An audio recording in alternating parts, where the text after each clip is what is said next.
सलाम दोस्तों, एक बार फिर से आपकी खिदमत में हाजिर हैं। मेरा नाम यूसुफ रज़ा, आपका होस्ट। मुझे पता है कि आप बहुत इंतज़ार में होंगे। आगे अभी हम चलते हैं अपने मेहमान की तरफ, लेकिन उससे पहले मैं आपको बता दूं कि नीचे दिया गया वेबसाइट है, लिंक है, उसके ऊपर जाएं और एक सर्वे फिल करें, कोड मिलाएं और आप भी हमारे पॉडकास्ट का हिस्सा बन सकते हैं और हम भी आज़ाद ख्यालात का इजहार कर सकते हैं। तो चलें आगे चलते हैं, बढ़ते हैं। और आज हमारे साथ मौजूद हैं शारून ऑगस्टिन, और जो कि एक कस्टम ऑफिसर हैं, कस्टम प्रोफेशनल हैं और एफबीआर में काम कर रहे हैं। एफबीआर का तो आप सबको पता होगा। तो चलें आएँ उनसे मिलते हैं। जी शारून भाई, कैसे हैं आप? जी, शुक्र खुदावंद का यूसुफ भाई, मैं ठीक हूँ। आप खैरियत हाँ से हैं? जी, मैं भी खैरियत से हूँ। ज़रा बताएं हमारे व्यूअर्स को कि क्या मसरूफ़ियत है आजकल। एफबीआर अ, में आप काम करते हैं, टैक्स वगैरह तो काट रहे होते हैं। मसरूफ़ियत बस ऐसे है कि आपको पता है गवर्नमेंट डिपार्टमेंट्स के आजकल हालात हम्म। और वाक़यात टाइमिंग बहुत ज़्यादा हम्म। हैं। तो बिल्कुल बस ऐसा ही है। वर्किंग यही है कि हम्म। सुबह 9 बजे से आप ऑनवर्ड शाम 5-6 बजे तक बिज़ी, देन हम्म। उसके बाद घर एंड और मैटर ज़िंदगी की मसरूफ़ियात है। आपको पता ही है घर के मामलात जैसे चलते बिल्कुल। हैं सब कुछ। अच्छा शारून भाई, अब थोड़ा सा ये बताते चलें कि जैसे आपको पता है कि यहाँ पर जो है वो हम अपने आज़ाद ख्यालात का इज़हार करते हैं। और आज का जो हमारा मौजू है जिस पर हमने बात करनी है वो है इंटेग्रिटी इन वर्क प्लेस। जी। अब इंटेग्रिटी इन वर्क प्लेस, आजकल की यूथ को देखा जाए तो वो बड़े शॉर्टकट तरीके ढूंढ रहे होते हैं कामयाब होने के, जिसके अंदर बहुत सी है कि उनकी वर्क प्लेस पे जो है वो डिसऑनेस्टी जो है वो बहुत पाई जाती है। तो इसके बारे में आप क्या कहेंगे? ऐसा क्यों है? क्या ये अ, ऐसा तो नहीं है कि बहुत ज़्यादा एक प्रेशर आ रहा होता है, पीयर प्रेशर होता है कि जी उनको करना है, they have to achieve something, और इसकी वजह से जो है वो शॉर्टकट जो है वो ढूंढ रहे होते हैं, तलाश कर रहे होते हैं। देखिए आजकल जिस तरह का टाइम चल रहा है, दौर चल रहा है, हुँ। एवरीवन वांट्स के जल्दी से जल्दी वो कामयाब हो जाए। बिल्कुल। ठीक है, ये तो हर इंडिविजुअल का ही मैटर है। बिल्कुल ऐसा ही है। ठीक है, आप पे बहुत सारे प्रेशर्स भी होते हैं, हुँ। फैमिली प्रेशर से लेकर सोसाइटी प्रेशर, हुँ। एवरीथिंग। आपको पता है एक एजुकेशन, जब हम हुँ। एजुकेशन में होते हैं उसके बाद हुँ। हर किसी का प्रेशर यही होता है कि आपने अब जो है ना कमाने की तरफ आना है, अपने आप हुँ। को सेटल करने की तरफ आना है। उसके बाद शादी मैटर्स एंड फैमिली हुँ। आगे कंटिन्यू। प्रेशर तो देखा जाए, वैसे प्रेशर तो शुरू से ही एक प्रेशर ही चल रहा होता है। पहले पढ़ाई का प्रेशर, फिर उसके बाद पढ़ाई कर ली है तो फिर अच्छे कॉलेज में जाने का प्रेशर। तो प्रेशर तो हर लाइफ के ट्रांजिशन के अंदर है। प्रेशर तो देखें है ज़रूरी भी है, हुँ। लेकिन समटाइम्स प्रेशर जो है ना आपको थोड़ा सा नेगेटिविटी की तरफ लेके जाता है। हाँ, ठीक बिल्कुल कह है, सकते हैं ऐसे। एजुकेशन तक तो ठीक है, हाँ जी। लेकिन एजुकेशन में भी अगर बात करें तो हुँ। बहुत सारी चीज़ें ऐसे हैं कि हम हुँ। बहुत सारे वेज ऐसे हैं हुँ। कि बच्चे जो हैं वो एजुकेशन में ही अडॉप्ट करना शुरू हो जाते हैं कि हुँ। उनके मार्क्स या ग्रेड्स जो है ना पैसे मेहनत देके जो। कम करें हाँ। और ग्रेड्स अच्छे आएँ। ठीक है, तो प्रेशर को डील करना ये भी हम सीखते हैं साथ हुँ। साथ। लेकिन प्रेशर इज़ एवरीवेयर, मतलब आप एजुकेशन, जॉब, सोसाइटी, हुँ। फैमिली, हर जगह पे प्रेशर जो है वो आपको मैनेज करेंगे तो ही आप आगे प्रोग्रेसिव हो सकते हैं। जी शारून भाई, इसी से ना मुझे एक स्टोरी याद आ गई। एक असल वाक़या जो मेरे साथ हुआ था, like 13 years back. I got an opportunity कि मैं ना इन्विजिलेशन करूं। बीकॉम के एग्ज़ाम्स थे, तो मैंने इन्विजिलेशन किया। वहाँ पर जो स्टूडेंट्स थे जी मुझे कह रहे हैं, सर जी कोई प्यार मोहब्बत चलेगी, आपको खुश कर देते हैं। तो ये चीज़ें चल रही थी और जहन में एक दफ़ा आता है कि क्या किया जाए। ज़ाहिर बात है कि we were in the struggling phase, लेकिन दिल नहीं माना।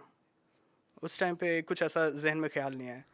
तो इसको भी हम कह सकते हैं कि मतलब आई वाज वेरी मच, कह लें कि इंटेग्रिटी के अंदर था मैं। बिल्कुल कह सकते हुँ। हैं, बिल्कुल ऐसा है कि आप इंटेग्रिटी में हैं और उस वक्त स्पेशली हाँ जी, थे। बिल्कुल। क्योंकि देखें ऑफ़र तो आपको बहुत सारी हो, हुँ। काफ़ी तरह की ऑफ़र्स हो जाती हैं, लेकिन कंट्रोल आपका खुद पे। बिल्कुल कंट्रोल ठीक है, होना चाहिए।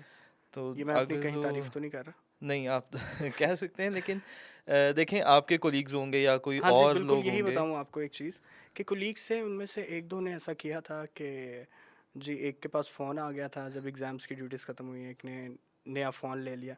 जहाँ से ये सारी चीज़ें, अब मैं उनका नाम नहीं ले सकता, और यहाँ से इंडिकेट हो रही हैं कि शायद उन्होंने कोई हेरा-फेरी की थी। नहीं, चीज़ें हुँ। तो हैं, हाँ जी। चीज़ें एग्जिस्ट करती हैं, हुँ। ऐसा नहीं है कि ये चीज़ें एग्जिस्ट नहीं करती। लेकिन उसमें ये है कि जितना आप खुद को बचा के चलते हैं हुँ। उतना ही बेहतर होता है, फॉर फ्यूचर बेहतर होता है। हुँ। वक्ती तौर के फ़ायदे लिमिटेड फ़ायदे हैं। चलें शारून भाई, आगे भी हम बातचीत करेंगे। थोड़ा-सा अपने बारे में बता दें कि आपका जर्नी कैसा रहा? क्या स्ट्रगल्स आई, क्या चैलेंजेस थे, किस तरह से फेस किया, और आज जो हमारे साथ बैठे हैं शारून ऑगस्टिन, उनका जर्नी कैसा रहा है, उसके बारे में थोड़ा बताएं। मेरा जर्नी ऐसा है, आपको पता है कि एजुकेशन से हम शुरू हम्म। हुए, तो हम्म। फैमिली मिडिल क्लास फैमिली से मेरा ताल्लुक़ है, इतना कोई वो नहीं है। हम्म। तो ये कि हमें शुरू से हमने प्रॉब्लम्स फेस की हैं, देखी हैं। जैसे नॉर्मली हमारी फैमिलीज़ में होता है कि एजुकेशन के हम्म। प्रॉब्लम होते हैं, जब कहीं एडमिशन लेना हो तो हम्म। वहाँ पे फ़ी फीस स्ट्रक्चर का के अरेंज करना, देख के बिल्कुल। ही हम हम्म। पेरेंट्स हमारे अक्सर या हम हम्म। लोग घबरा जाते हैं कि हम्म। क्यों इतना हम जो हैं वो हम्म। कोई इजी मीडियम देखें, कोई ऐसी इंस्टीट्यूट देखें जहाँ पे हम जो है अपने आप फ़ीस भी मैनेज कर सकें और एजुकेशन भी कंप्लीट कर सकें। हम्म। तो इस तरह के प्रॉब्लम्स मसले मसाइल तो थ्रू आउट आपके साथ चलते ही हैं। लेकिन ये है कि एजुकेशन मैं ग्रेजुएटेड हूँ एफसी से, एंड केमिस्ट्री में मेरी हम्म। ग्रेजुएशन थी। उसके बाद मैंने ज्वाइन की government service as an excise narcotics inspector. अच्छा। ठीक है, हम्म। तो वो मेरी जर्नी थी 4 साल की तकरीबन, और 4 साल मैं नारकोटिक्स इंस्पेक्टर ही रहा हम्म। लाहौर में ही। अच्छा, तो तो क्या मोटिवेशन थी कि कस्टम वाली साइड पे जाने की, क्या मोटिवेशन बनी? देखें, इंसान मूव करता है बेहतर से बेहतरीन की तरफ। बिल्कुल। तो थोड़ा सा जिन लोगों को गवर्नमेंट सेक्टर का आइडिया है उनको ये हम्म। पता होता है कि जो प्रोविंशियल डिपार्टमेंट्स हैं उनके बेनिफिट्स डिफरेंट हैं, फिर हम्म। फेडरल डिपार्टमेंट्स हैं उनके बेनिफिट्स ज़रा डिफरेंट है, सैलरी डिफरेंट होती हम्म। है, तो और बेनिफिट्स होते हैं मेडिकल एंड ऑल थिंग्स, हम्म। इस तरह से काफ़ी। तो इसलिए फिर जब आपको ऑप्शन मिलती है या आप हम्म। मूव ऑन करते हैं तो फिर हम्म। बेहतर से बेहतरीन की तरफ जाना चाहिए, और ये प्रोग्रेस अभी रुका नहीं है, स्टिल हाँ। कंटिन्यू है। मैं हम्म। पीएमएस सीएसएस की भी लास्ट अच्छा, अटेम्प्ट चल वाह। रही है, एक रिजल्ट वेटिंग है सीएसएस का। हम्म। तो बस कंटिन्यू है, और अगर हो जाता है खुदा करे हम्म। तो then I will definitely move on. चलिए, very good, nice to hear that. अच्छा, शारून भाई, थोड़ा सा इस बारे में बताएं कि क्योंकि जैसे आप कस्टम की ड्यूटी कर रहे हैं, ऑब्वियसली कुछ अथॉरिटीज़ भी होंगे जो कि आप कह लें कि ऊपर होंगे, अगर उनकी तरफ से कोई लेट्स से कुछ ऐसा ऑर्डर आ जाता है या वो कुछ कह देते हैं ऐसा कि जिसमें आपको लग रहा हो कि आपकी जो एक इंटेग्रिटी की एक जो मॉरलिटी है वो हर्ट हो रही है, तो इस कभी ऐसा आपके साथ हुआ, और उस चीज़ को आपने कैसे चैलेंज किया?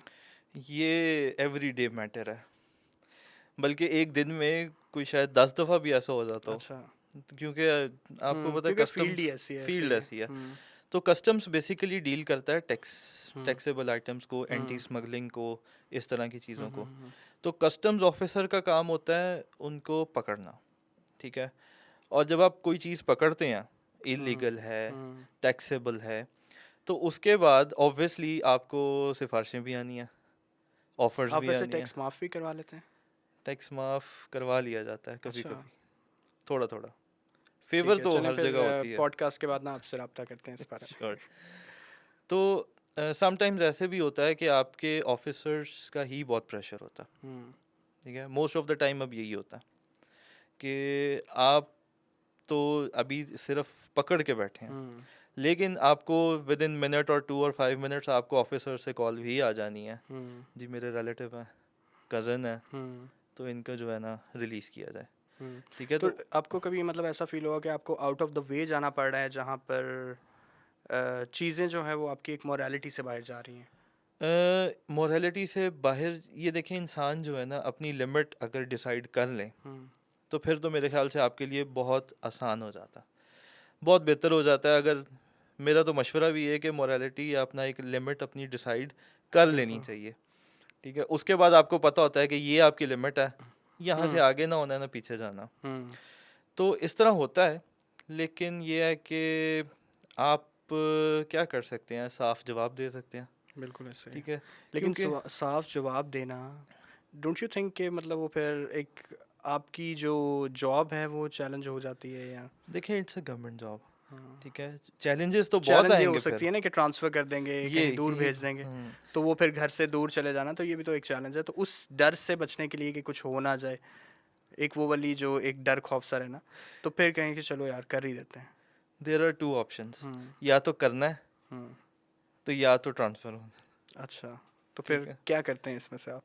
फिर अगर तो कोई चीज़ ऐसी है कि जैसे फॉर एग्जांपल जो उससे हुकूमत को या नॉर्मली टैक्स का ज़्यादा नुकसान नहीं हो रहा, या वो मतलब हम जिसमें फेवरेबल हो सकते हैं उसमें तो फेवरेबल किया जा सकता है, लेकिन कुछ चीज़ ऐसी हैं जो इलीगल हैं जिसमें आप फेवर बिल्कुल नहीं दे सकते, उसमें तो फिर आप नहीं दे सकते। लेकिन बेसिकली बात ये है कि ये जो गवर्नमेंट सेक्टर जॉब है ये थोड़ा प्राइवेट एंटिटी से तो बहुत डिफरेंट है। ठीक, गवर्नमेंट सेक्टर मींस कि आप गवर्नमेंट के मुलाजिम हैं, ठीक है। और गवर्नमेंट के मुलाजिम क्यों है, जो आपकी जॉब डिस्क्रिप्शन है करना तो आपने वो है। जब आप लिखेंगे राइटिंग में, साइन करेंगे कि ये चीज़ इस रूल के तहत इस तरह से सीज होती है या डिटेन होती है या तो वहाँ पे वो टैक्सेबल भी है, मजबूर हो वहाँ जाएंगे, पे they there cannot is do no one anything। हाँ। जो आपको वो उस चीज़ को जुटला सके, ठीक है। तो पावर तो है, अथॉरिटी तो है आपके साइन में, आपके लिखने में। जब आप ट्रूली उसको एज इट इज़ लिखेंगे तो उसको कुछ नहीं कोई कर सकता। जी शारून भाई, बिल्कुल आप ठीक बात कर रहे हैं, ऐसा होता है। तो जैसे मैंने आपसे पूछा कि चैलेंजेस आ रहे होते हैं, तो क्या आपके ऊपर कोई ऐसा बड़ा चैलेंज आया हो जहाँ पर बहुत ज़्यादा मुश्किलात आई हों और बहुत एक कन्फ्यूजन वाली स्टेट हुई, तो वहाँ से कैसे निकले आप? चैलेंजेस, बड़े चैलेंजेस की बात करें तो आते हैं। हम्म, ठीक, मैं अब कस्टम्स में तकरीबन 4 साल, 4.5 साल से हूँ। तो it's my fifth place posting की, ठीक है। तो उसमें से 2 पोस्टिंग प्लेस ऐसी हैं जो सिर्फ इसी वजह से चेंज हुई थी कि जैसा कहा गया वैसा किया नहीं है, हम्म, ठीक। तो इसमें आपका एक तो सबसे बड़ी बात, आपका बिलीव बड़ा स्ट्रांग होना चाहिए, ठीक। हम एज ए बीइंग क्रिश्चियंस, हमारा खुदा पे यकीन बड़ा स्ट्रांग होता है, ठीक है। तो हम लोग जो अब खुदा पे यकीन करते हैं, तो हम लोग इस चीज़ को लेके चलते हैं, जो ठीक है वो ठीक है, जो गलत है वो गलत है, ठीक है। बीइंग क्रिश्चियन भी आप लोगों को प्रेशराइज किया जाता है, हम लोगों को बहुत प्रेशराइज किया जाता है, क्योंकि हम कम्युनिटी में रह रहे हैं, कम्युनिटी मुस्लिम में रह रहे हैं, कम्युनिटी में। माइनॉरिटीज़ में। लेकिन ये है कि हम लोग इस चीज़ को जब खुदा पे बिलीव करते हैं, और खुदा ही इन चीज़ों के हल निकालता, ठीक है। मैंने बहुत दफ़ा ऐसे देखा है, बहुत दफ़ा ऐसे हुआ है कि ट्रांसफ़र हुए हैं तो बहुत बेहतर जगह पे गए। अच्छा, मुझे तो नहीं पता मतलब था कि उनकी तरफ ट्रांसफ़र से होके कहाँ जाना है। ट्रांसफ़र ये था कि एक हाँ, सज़ा के तौर पे था, हाँ जी, लेकिन वो आपके लिए एक जी, ठीक है। वंडरफुल। तो मैं इस बात पे खुदा का शुक्र भी करता हूँ कि शुक्र है कि एक टॉक्सिक इन्वायरमेंट से अगर आप थोड़े से निकले हो तो हाँ, एक अच्छी जगह पे और आए हो, वैसे और भी ये आई थिंक खुदा का प्लान चेंज था। चेंज जो है वो होना भी चाहिए, चेंज। होना चाहिए, बिल्कुल हाँ, होना चाहिए। एक मोनोटनी में आप चल रहे हैं तो वो भी बड़ी एक बोरियत सी हो जाती है। तो change is, I think it's good. Custom is और नॉट इसमें बोरिंग। इसमें देखा जाए तो God has always better plans for us. ठीक है, खुदा ने हमेशा हमारे लिए कुछ अच्छा प्लान किया, तो हमें लग रहा होता है कि ये शायद हमारे लिए जो है वो अच्छा नहीं होगा, लेकिन उसी में खुदा की मर्ज़ी होती है और उसके बेहतर प्लान्स होते हैं हमारे लिए। बिल्कुल, ये तो हमने हर लाइफ के स्टेज पे ही देखा है कि हम चाह कुछ रहे होते हैं। जैसे एडमिशन की बात कर लें, कहीं पे हम जा रहे होते हैं इस यूनिवर्सिटी में जाना है, जो मर्जी हो जाए इस यूनिवर्सिटी में जाना है, लेकिन आपका एडमिशन कहीं और होता है, ठीक है, और वो गॉड्स प्लान होता है। और वहाँ जाके जो आपको सीखने को मिलता है, जो आप तरक्की करते हैं, जो आप एजुकेशन हासिल करते हैं, बिल्कुल ऐसे ही हो है। सकता है कि वो आपकी विश वाली जगह पे वैसे नहीं हो सकता था। तो it's always a God plan. अच्छा शारून भाई, ये बताएं कि शुरू से ही आपका, क्योंकि मुझे तो पर्सनली केमिस्ट्री हॉन्ट करती है सीरियसली, और आपका शुरू से ही प्लान था कि आपने केमिस्ट्री की तरफ जाना है? नहीं, एक्चुअली प्लान तो केमिस्ट्री नहीं था। प्लान तो बायोलॉजिकल साइंसेज हम लेके गए थे वहाँ पे, कि अच्छा, एडमिशन भी बायोलॉजिकल साइंसेज में ही किया था, पढ़ना भी बायोलॉजिकल साइंसेज शुरू कर दिया था। ओके। लेकिन फिर ऐसा हुआ कि मैंने एक सेमेस्टर में एक कोर्स पढ़ा हमारे यूनिवर्सिटी में, एक टीचर थे, ही इम्प्रेस्ड मी सो वेल अच्छा, कि मैंने अपना मेजर ही चेंज कर दिया। अच्छा, इससे सेम स्टोरी जो है वो मैं भी रिलेट कर सकता हूँ। सीरियसली मैंने भी जब अपनी डिग्री का आगाज़ किया तो आई चोज़ बायोलॉजिकल साइंसेस, और उसके बाद यही हुआ कि मैंने एक कोर्स पढ़ा, ठीक है, और उन टीचर ने भी मुझे बहुत इम्प्रेस किया, मैं साइकोलॉजी में आ गया। तो ज़बरदस्त। देखा जाए तो God has always better plans for us. या इट ऑलवेज। और अगर इसी चीज़ को मैं थोड़ा सा बताऊं आपको, तो केमिस्ट्री अगर मैं ना रखता तो शायद मैं कस्टम में ना होता। अच्छा, इसका क्या लिंक हुआ? जब क्योंकि कस्टम्स की जॉब केमिस्ट्री आती है और लिंक कैसे डेवलप कर रहा है कस्टम्स के साथ? ना, कस्टम्स के साथ इसका बहुत गहरा ताल्लुक है केमिस्ट्री का। आपकी जितनी केमिकल्स इंपोर्ट एक्सपोर्ट होते ओह, हैं, ओके ओके। मेडिसिन्स कुछ इंपोर्ट एक्सपोर्ट होती हैं, वहाँ पे अगर केमिस्ट्री वाला बंदे नहीं है, ठीक है, तो बहुत मुश्किल है। तो जब तो इसकी फिर कस्टम्स एफबीआर की वाले तो काफ़ी आपसे फ़ायदा उठाते होंगे।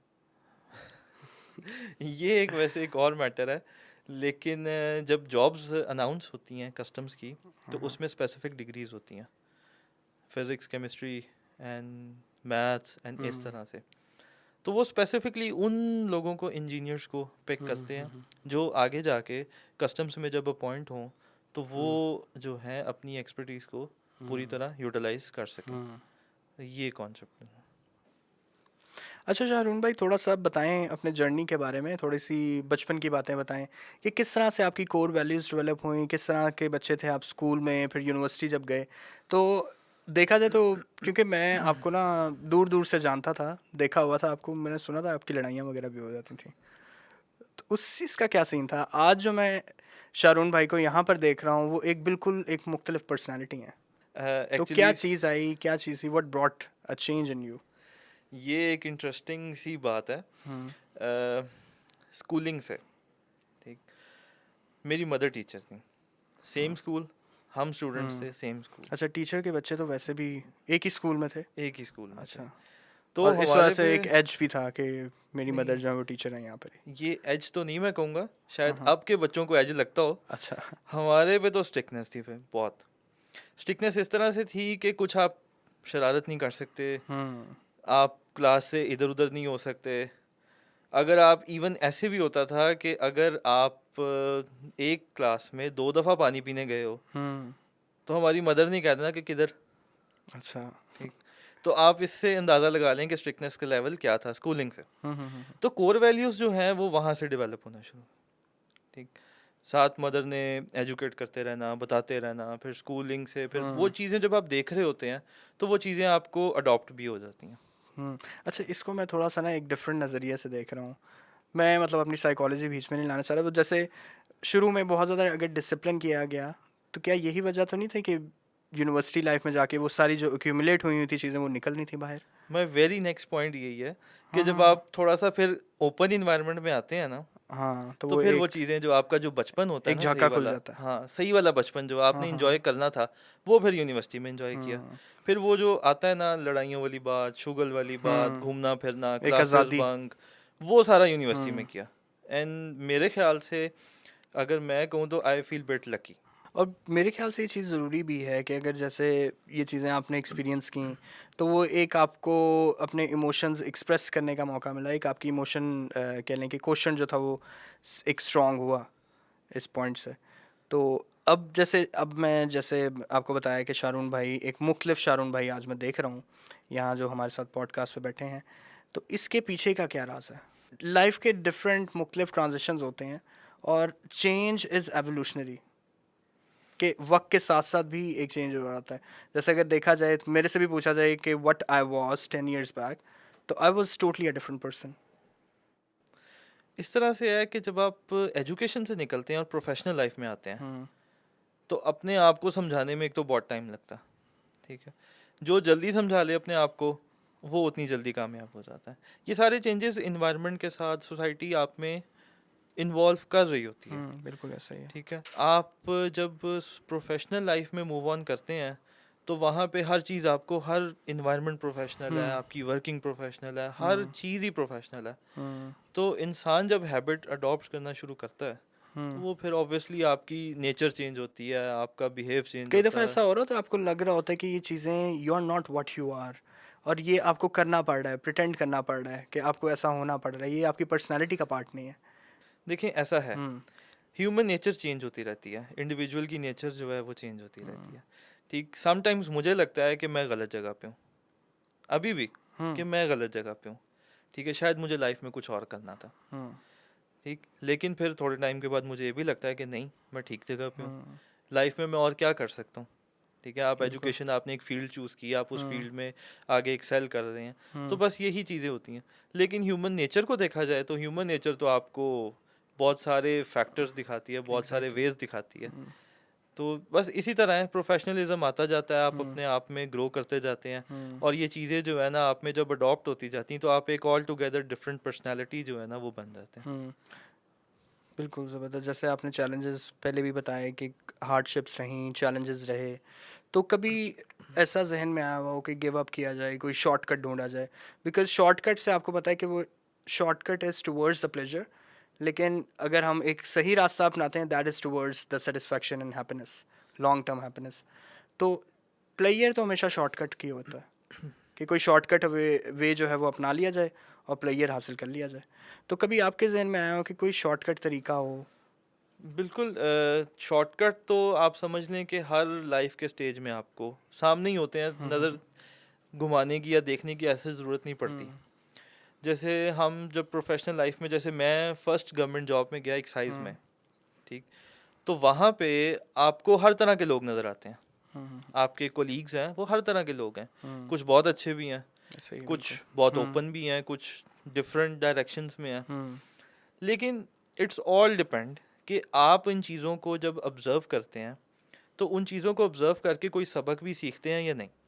ठीक है, बीइंग ए क्रिश्चियन मेरे ज़हन में शुरू से एक ये बात रही है, क्योंकि इन्वायरमेंट ऐसा रहा है क्रिश्चियन कम्युनिटी का सारा, स्कूलिंग से लेकर अब तक। तो उसमें मैं एक चीज़ को बड़ा ना फोकस करता हूँ कि बीइंग क्रिश्चियन ये चीज़ ठीक है कि नहीं ठीक। ठीक है, बिल्कुल। जब मैं ये चीज़ सोच लेता हूँ ना कि ये चीज़ नहीं ठीक या ठीक है, तो मेरे बहुत सारी जो है ना लिमिटेशंस आ जाती हैं। मैं बहुत सारी चीज़ों को जो है ना कंट्रोल कर लेता हूँ। ठीक है, अब मैं एग्जांपल ये देने लगा था कि मैं एक्साइज इंस्पेक्टर जब था, तो मेरे कोलीग ही मुझे कहते होते थे, सर जी कुछ नहीं होता, नॉर्मल रूटीन मैटर्स। और जहन में तो कभी कभी आ जाता होगा हाँ, फिर शैतान। कभी कभी नहीं, ऑब्वियसली सामने हाँ। सारा कुछ होता है। तो इवन समटाइम्स ऐसे भी होता है कि वो आपके सामने बैठे होते हैं, सर रख लें कुछ नहीं, रूटीन मैटर्स है। रूटीन मैटर्स है। वहाँ पे अपने आप को, अपनी टेम्पटेशन को कंट्रोल करना इज अ रियल गेम। क्योंकि एक जंग सी चल रही होती है कि हमने अपनी इंटेग्रिटी को भी लेकर चलना है, और एक ह्यूमन नीड्स जो एक हर इंसान की होती है, टू सीक द प्लेजर। ठीक है, जो हमारी एक होती है ना इम्पल्सेस, उसको कंट्रोल करना बड़ा मुश्किल हो जाता है। तो उन चीज़ों के बीच में बैलेंस रखना कि हमारी इम्पल्सिविटी भी है, मोरालिटी भी है, और इन दोनों चीज़ों को साथ लेकर चलना, एक ईगो को सेटिस्फाई करना, तो वो बड़ा मुश्किल हो जाता होगा। बहुत मुश्किल है, क्योंकि बीइंग ह्यूमन ऐसा तो नहीं है कि आपने जो सोच लिया वैसा ही हो जाना है। एग्जैक्टली। ठीक है, बीइंग ह्यूमन आपको अपने आप को बार बार समझाना पड़ता है कि नहीं भाई, this is the way, this is the track, इसी पे रहना है। ठीक है, और जब आप इस इन्वायरमेंट में होते हैं ना, तब और ज़्यादा मुश्किल हो जाता है, क्योंकि हर चीज़ आपके सामने वैसे ही होती है। और बिल्कुल, अगर हम अपने फेथ के साथ जुड़े रहें तो चीज़ें जो हैं वो बहुत आसान हो जाती हैं। मतलब we can seek help through our faith, और फेथ साथ साथ चल रहा होगा तो इन सारे जो कॉन्फ्लिक्ट्स हैं, आई थिंक बहुत ज़्यादा इजी हो जाता है उसके लिए। फेथ वेरी इंपॉर्टेंट है, फेथ के बगैर तो मेरे ख्याल से सर्वाइवल ही बहुत मुश्किल है। और बीइंग जैसे ऐसी जगहों पे रहना, वहाँ तो बहुत डिफ़िकल्ट है, क्योंकि हम लोग जो है ना हर वक्त आपके सिर पे एक केस की बात कर लेते हैं, एक नॉर्मल सा कोई एक आपने कोई चीज़ रिलीज़ करनी है, कोई चीज़ पकड़ी है, तो उसके अंदर भी आपको फुल बैलेंस रखना, ईमानदारी रखना बड़ा ज़रूरी हो जाता है। ठीक है, वो ये सिर्फ ये नहीं है कि कोई करप्शन बेस्ड चीज़ है, हाँ वो जी। ये भी है कि जो चीज़ आपने पकड़ी है वो एग्जैक्ट आप वैसे ही वो जमा भी हो रही हो। ठीक है, वो डिटेन वैसे ही हो रही हो। सपोज, मतलब बहुत सारी एग्जांपल्स हैं। मैं एक दफ़ा पोस्टेड था एयरपोर्ट पे, एक आउट ऑफ सिटी एयरपोर्ट पे। अच्छा। तो वहाँ पे केस आ गया, आई वॉज अलोन उस वक्त ड्यूटी पे, तो एक फ़्लाइट चल रही थी, वहाँ पे एक मैंने बंदे को रोक लिया, तो एक केस आ गया। उसके पास सामान जैसे कार्टन्स होते हैं, हैंड कैरी होते हैं इस तरह के, 2-3 कार्टन्स थे। तो उन कार्टन्स के अंदर ऑल वर मोबाइल्स। ठीक है, तो ऑब्वियसली अब उसके लिए फ़ोन भी आने हैं आपको, उसके पीछे सिफारिशें भी आनी है, आपके कोलीग्स की भी आनी है, ऐसा ही है। इधर उधर से भी आनी है, आपके जानने वालों की भी आनी है। तो उन सारी चीज़ों को मैनेज करना, मैनेज मीन्स कि जो चीज़ आपने पकड़ी है वो एज इट इज़ जो है, वो जो है वेयर हाउस में जमा भी हो, यहाँ से लेकर एंड तक, जब तक उसका हेयरिंग में, कोर्ट्स में फैसला नहीं हो जाता, तब तक आपकी जिम्मेदारी है। ठीक, तो इन सारी चीज़ों को देखना, इनको एज अ प्रोफेशनली लेके चलना, ये बहुत एक हैक्टिक वो एक वर्क है, और उसके अंदर अपना फेथ मेंटेन करना, वो एक सबसे बड़ी जिम्मेदारी है। बिल्कुल। तो इसको हम जिम्मेदारी ही समझेंगे कि हमने अपना फेथ जो है वो उसको साथ लेकर चलना है। बिल्कुल ऐसे ही है। बाकी रूटीन मैटर्स हैं, बहुत सारी इस तरह की चीज़ें हैं कि समटाइम्स आपको थोड़ा डाउन भी होना पड़ता है, लेकिन वो ऐसा डाउन नहीं होना होता कि जो आपके फेथ पे कॉम्प्रोमाइज़ हो, आपकी टीचिंग्स पे कॉम्प्रोमाइज़ हो, आपकी इंटेग्रिटी पे कॉम्प्रोमाइज़ हो। ठीक है, बीइंग क्रिश्चियन हम लोगों के लिए ये ज़रूरी है कि हम अपने फेथ को जो है ना वो साथ लेकर चलें। साथ लेके चलें। आई एम सो ग्रेटफुल कि आप आए, बहुत शुक्रिया आपका। अभी तो बहुत दिल कर रहा है कि और भी बातें हों, लेकिन हमारी भी कुछ लिमिटेशंस हैं जिसका हमें ख्याल रखना है।